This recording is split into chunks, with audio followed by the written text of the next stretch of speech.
সীমান্ত পেরিয়ে স্বপ্ন। রিমু একজন রোহিঙ্গা নারী, যিনি 2017 সালে মিয়ানমার থেকে পালিয়ে বাংলাদেশে এসেছিলেন। শিক্ষা ছিল না, স্থানীয় ভাষা পড়তে বা বলতে জানতেন না। স্বামীকে হারানোর পর সন্তানদের একমাত্র অভিভাবক হিসেবে তিনি ছিলেন হতাশ আর নিরুপায়। প্রথম দিকে ক্যাম্পের ভেতর স্থানগুলোর নাম চিনতে পারতেন না, কারণ বাংলা ভাষা পড়তে বা বলতে জানতেন না। সাইনবোর্ড পড়া, সন্তানদের পড়াশোনায় সাহায্য করা কিংবা নিজের ছোটোখাটো কাজ সামলানো, সব কিছুতেই ভাষার দেয়াল তাকে থামিয়ে রাখত।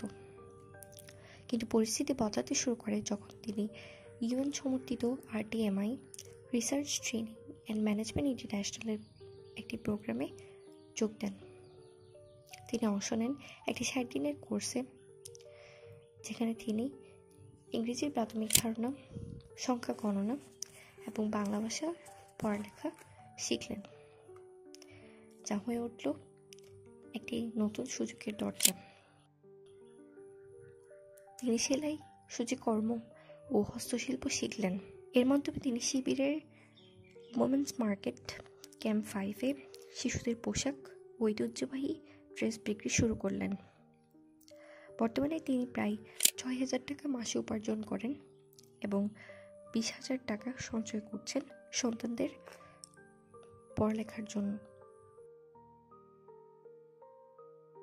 শেখা এখানেই থেমে থাকেনি। তিনি RTMI এবং UN ওমেনের আরও প্রশিক্ষণের মাধ্যমে শিখলেন নারীর নেতৃত্ব, জেন্ডার ভিত্তিক সহিংসতা প্রতিরোধ, সহায়তার পথ, বাল্যবিবাহ, পরিবার পরিকল্পনা ইত্যাদি। আজ তিনি ক্যাম্প 5-এ একটি নারীদের নেটওয়ার্ক প্রতিষ্ঠা করেছেন, যেখানে 9 জন নারী ও 3 জন কিশোরী একত্রিত হয়। এই নেটওয়ার্ক অন্য শরণার্থীদের জন্য সচেতনতা বৃদ্ধি সেশন এবং জীবিকা দক্ষতার প্রশিক্ষণ আয়োজন করে।